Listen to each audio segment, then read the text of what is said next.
welcome to NRP On Demand. During the Wilson administration, the United States found itself confronted with World War I. We need to understand the main causes of World War I along with the immediate cause before we can move on too far.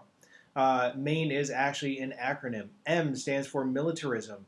The Europeans had saw their military budgets skyrocket during the early 1900s.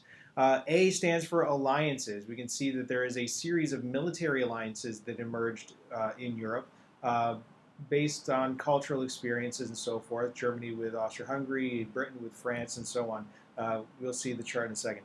Imperialism was also very important at this time. Imperialism meant that these countries were conflicting with each other. They were competing, just like the spheres of influence in China.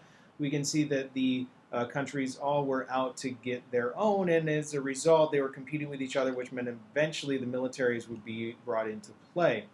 And lastly, and probably most importantly, is nationalism. A nation is a group of people with a shared cultural identity. They share a language, religion, other characteristics that are important.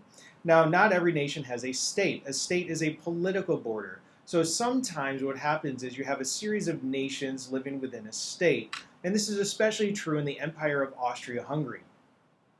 Austria-Hungary was made up of a number of different nations.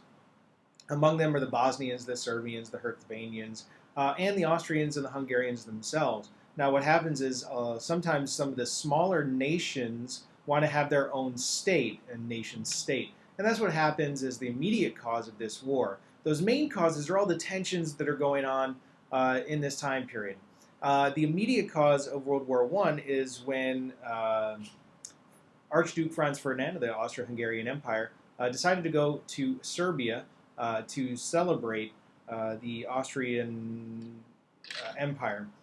This happened to occur on a day of national celebration, and a group known as the Black Hand attempted to assassinate Ferdinand, successfully carrying it out. A young man named, I believe, Giovanni Principis assassinated Franz Ferdinand, which triggered a chain reaction which brought those alliance systems into play.